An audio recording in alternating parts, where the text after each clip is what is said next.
Hello friends, இன்னைக்கு நம்ம என்ன பார்க்க போறோம்னா கருப்பு கொண்ட கடலை குழம்பு தான் பார்க்க போறோம். நைட்டே ஊற வச்சு வேக வச்சு எடுத்திருக்கோம்.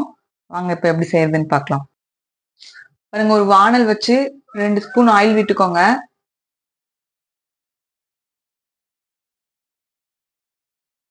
எண்ணெய் பாருங்க சூடேறிடுச்சு. இப்ப இதோட நம்ம கடுகு போட்டுக்கலாம். பெரிய வெங்காயம் 2, ஒரு கொத்து கருவேப்பிலை, ஒரு பச்சை மிளகாய்.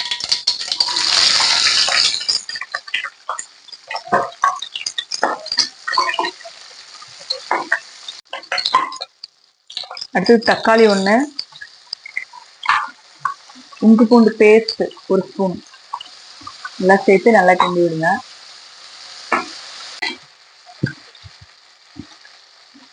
தேவையான அளவு உப்பு போட்டுக்கோங்க. தக்காளி நல்லா வணங்கி வரட்டும்.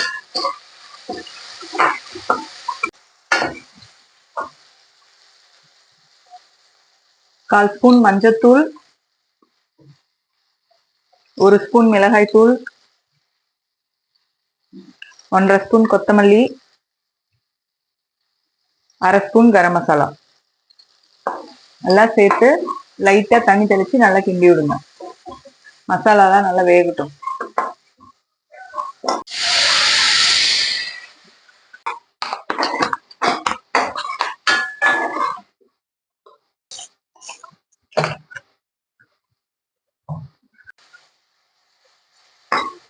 பாருங்க, எல்லாம் நல்லா வெந்துருச்சு. இப்ப இதோட நம்ம வேக வச்சோம் இல்லையா கொண்டக்கடலை, அதை சேர்த்துக்கலாம்.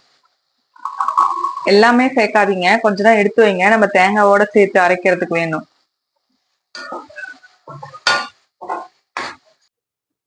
தேவையான அளவு தண்ணி ஊத்திக்கோங்க. நம்மளுக்கு குழம்புக்கு தேவையான அளவு தண்ணி.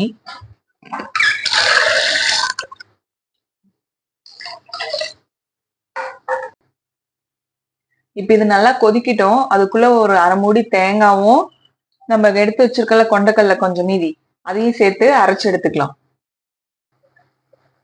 பாருங்க, குழம்பு நல்லா கொதிச்சிருச்சு. இதோட நம்ம தேங்காய்லாம் ஆட்டி எடுத்துட்டு வந்திருக்கோம் இல்லையா, அது இதோட சேர்த்துக்கலாம். இதுல கொஞ்ச நேரம் தண்ணியும் சேர்த்து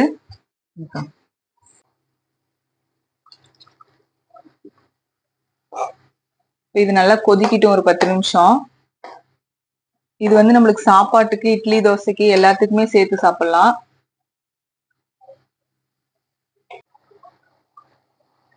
பாருங்க, குழம்பு நல்லா கொதிச்சிருச்சு. இப்ப இதோட நம்ம கட் பண்ணி வச்ச கொத்தமல்லி தலையை போட்டு ஒரு கிண்டு கிண்டி விட்டுருங்க.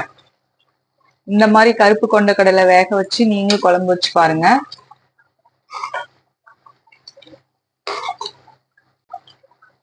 இந்த வீடியோ உங்களுக்கு பிடிச்சிருந்தா லைக் பண்ணுங்க, ஷேர் பண்ணுங்க, சப்ஸ்கிரைப் பண்ணுங்க. பாய்.